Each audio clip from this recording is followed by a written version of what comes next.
Well, class, we're back now as we kind of transition from level 1 to level 2. And so, John, as we have an introduction to the next level, to level 2, I know in level 1 we covered the foundational issues, but now that we're in level 2, talk about what we're going to be covering in this level and how it's different from what we did in level 1. Okay, well, George, what's key is that we need to deal with unusual circumstances that your students will run up against with individuals that have particular idiosyncrasies and how to overcome them. In all these years, let's say it's been 40 years, I tend to find that counselors are just eager and excited to bless clients that are confused and frustrated. And that is wonderful. There's just that eagerness to get in there.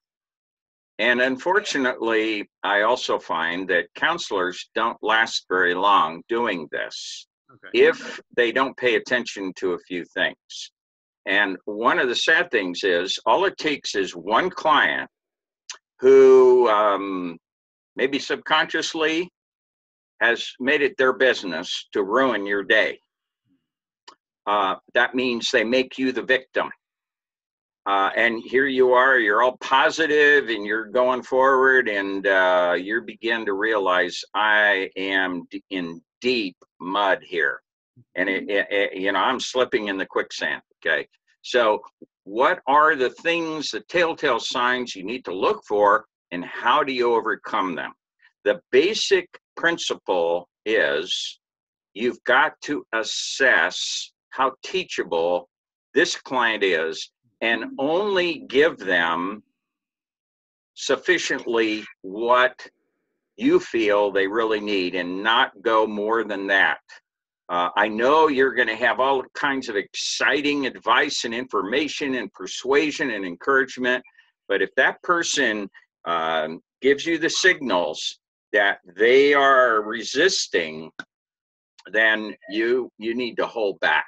And built into the process are ways for you to test the individual without even their knowing it in terms of how teachable they are. So let me give you some bullets. What if the client is into denial? In other words, it's obvious to you that they have certain talents, and yet they're insisting that they want to be a pastor. What do you do? Okay, we're going to give you some help with that. That is probably the classic. Another is, what if the client appears to discount your advice? How do you gain credibility? And we've already started some of that in level 1. We'll continue that in level 2. And then lastly, you need to know what it's going to take to earn the trust and respect of that client. That's probably the most important thing, starting with the very beginning.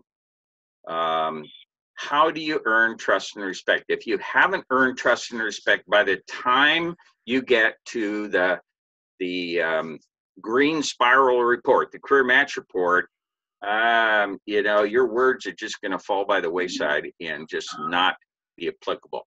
So you've got 40 years of lessons learned to hopefully increase your success and your joy in helping others.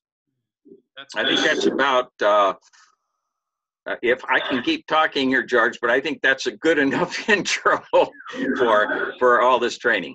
And I mean, that's pastoral care. I mean, what you're describing as well. Yes. Good pastoral care. Well, John, thanks for taking the time, and we're looking forward to diving into level 2 training. In class, I'll be with you again at the end of this module as we wrap things up with the course for this semester.